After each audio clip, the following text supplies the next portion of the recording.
I rise today in opposition to House Bill 4320 because it is a well-established fundamental right, constitutional right, that I have to end a pregnancy safely and legally.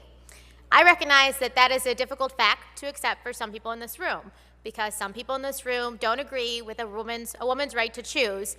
However, the beauty of reproductive freedom is that your right to not have an abortion is protected, just as my right to have one if I so choose is also protected. My right to choose is a constitutionally binding right solidified in Roe v. Wade by the Supreme Court of the United States and reaffirmed in Planned Parenthood of Southeastern Pennsylvania versus Casey, and reaffirmed once more in Whole Woman's Health versus Hellerstedt, and again in Stenberg versus Carhart. Furthermore, states and federal courts across this country are overturning the exact same proposal that's before us today.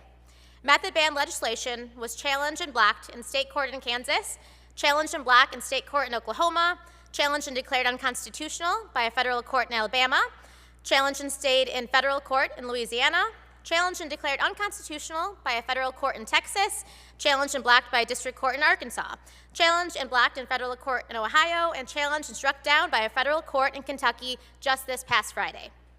These decisive rulings have declared that this legislation creates an impermissible barrier for women seeking to utilize their constitutional right.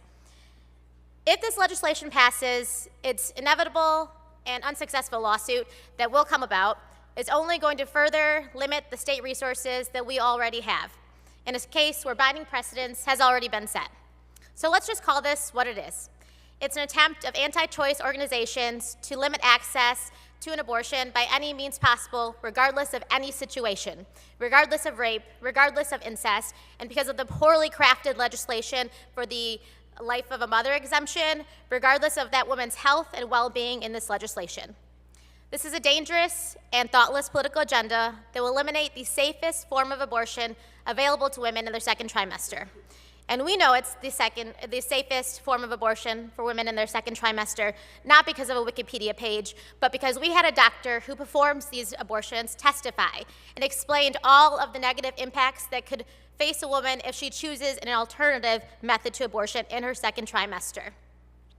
And frankly, I also feel compelled as a woman of color who represents a predominantly low-income community to address the fact that this legislation is an outright attack on reproductive justice for Latinas, for Black women, and for all poor women, because they already struggle with transportation to doctor's appointments. They already struggle with having to take a days off and losing a day's wages because of having to go to these appointments, and they already struggle with finding access to health care. And this is just one more barrier that we're replacing before that community. In closing, Mr. Speaker, I ask that my colleagues who care about the health of women and those who care about the liberty and privacy interests conferred to both men and women by our U.S. Constitution vote no on House Bill 4320.